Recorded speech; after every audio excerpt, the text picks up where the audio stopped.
នៅពេលដែលយើងរៀនច្បាប់ចប់តែយើងអាចធ្វើការអ្វីបានខ្លះសម្រាប់សិស្សដែលទើបតែចប់ថ្នាក់ទី12គឺនេះគឺជាវីដេអូសំខាន់របស់អ្នកហើយបើសិនជាអ្នកកំពុងតែឆ្ងល់ថាមិនដឹងថាគួររៀនអ្វីឲ្យត្រូវទៅនឹងសមត្ថភាពរបស់ខ្លួនមិនដឹងថាគួររៀននៅថ្នាក់មហាវិទ្យាល័យអ្វីដើម្បីឲ្យត្រូវទៅនឹងការងារដែលយើងចង់ធ្វើនៅពេលដែលយើងចប់ថ្នាក់ទី12នេះដែលនៅពេលដែលយើងរៀនច្បាប់ហើយគឺយើងអាចនឹងទៅធ្វើការនោះបានដែលនៅក្នុងនេះគឺខ្ញុំបានបែងចែកទៅជា5ចំណុច5មុខការងារដែលយើងអាចទៅធ្វើការបានទី1គឺការងាររដ្ឋណាការងាររដ្ឋគឺមានច្រើនណាស់ដូចជាធ្វើជាប៉ូលីសណាក៏ជាការងាររដ្ឋដែរចប់ច្បាប់គឺល្អមែនទែនដែលអាចទៅធ្វើការជាប៉ូលីសមួយទៀតគឺទាហានក៏តម្រូវ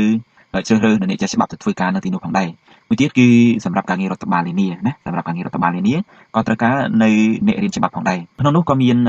ដូចជាការងារនៅតាមសាលាស្រុកណានៅតាមសាលាឃុំសង្កាត់នៅតាមសាលាខេត្តឬក៏នៅតាមក្រសួងនានាជាដើមគឺសុទ្ធសឹងតែត្រូវការនៅអ្នករៀនច្បាប់និស្សិតច្បាប់ដែលបញ្ចប់នៅមហាវិទ្យាល័យច្បាប់នេះគឺសុទ្ធតែអាចទៅធ្វើការនៅទីនោះបានមួយទៀតគឺការងារនៅក្នុងតុលាការ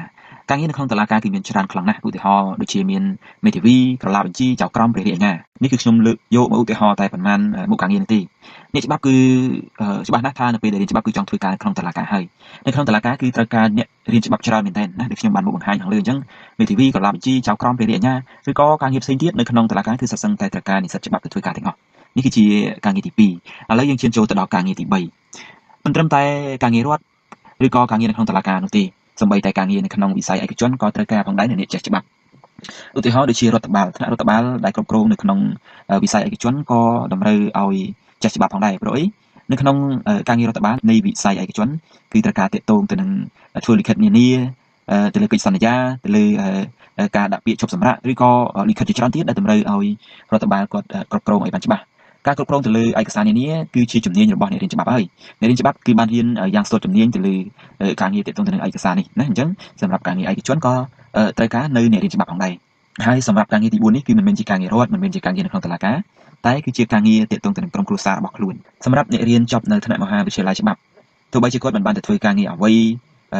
ឲ្យវាធំដុំណាស់ណាក៏អាចធ្វើជាជំនួយការនៅក្នុងគ្រួសាររបស់ខ្លួនផងដែរជាធម្មតាបញ្ហាគឺតែងតែមានហើយនៅក្នុងក្រុមគ្រួសាររបស់យើងណាច្បាស់ជាមានហើយតាក់ទងទៅនឹងរឿងតាក់ទងទៅនឹងច្បាប់នេះអញ្ចឹងបើសិនជាយើងរៀនចប់ច្បាប់ទោះបីជាយើងមិនបានធ្វើការងារណាក៏យើងបានដឹងតាក់ទងទៅនឹងរឿងច្បាប់ក៏យើងអាចការពារហើយយើងក៏អាចដោះស្រាយនៅបញ្ហាមួយចំនួនដែលកើតចំពោះគ្រួសាររបស់យើងដែលតាក់ទងទៅនឹងរឿងច្បាប់នេះគឺការងារមួយដែលខ្ញុំដាក់ឈ្មោះថាការងារនៅក្នុងគ្រួសារហើយសម្រាប់ចំណុចទី5ដែលជាចំណុចចុងក្រោយគឺការងារនៅក្នុងខួរក្បាលរបស់ខ្លួនអ្នករៀនច្បាប់ទោះបីជាមិនបានទៅធ្វើការងារអ្វីក៏ដោយក៏ខួរក្បាលរបស់គាត់ក៏បញ្ញារបស់គាត់ច្បាស់ណាស់ថាបានដឹងច្រើនទាក់ទងទៅនឹងរឿងច្បាប់ដូចនេះគាត់គឺអាចការពារខ្លួនណាអាចមានគំនិតដូចដើមក៏ដូចជាមានបញ្ញាច្រើនទាក់ទងទៅនឹងរឿងច្បាប់ក៏ដូចជារឿងផ្សេងផងដែរណាការរៀនច្បាប់គឺនឹងធ្វើឲ្យខួរក្បាលរបស់យើងបានដឹងច្រើនទាក់ទងទៅនឹងបរិបទសង្គមនយោបាយទាក់ទងទៅនឹងការវិវត្តនៃច្បាប់ក៏ដូចជាបញ្ហាជាច្រើនទៀតណាបញ្ហាជាច្រើនទៀតដែលនៅពេលដែលគាត់រៀនចប់ហើយច្បាស់ណាស់ថាគាត់មានបញ្ញាកម្រិតខ្ពស់ជាងអ្នកមិនបានរៀនច្បាប់ណា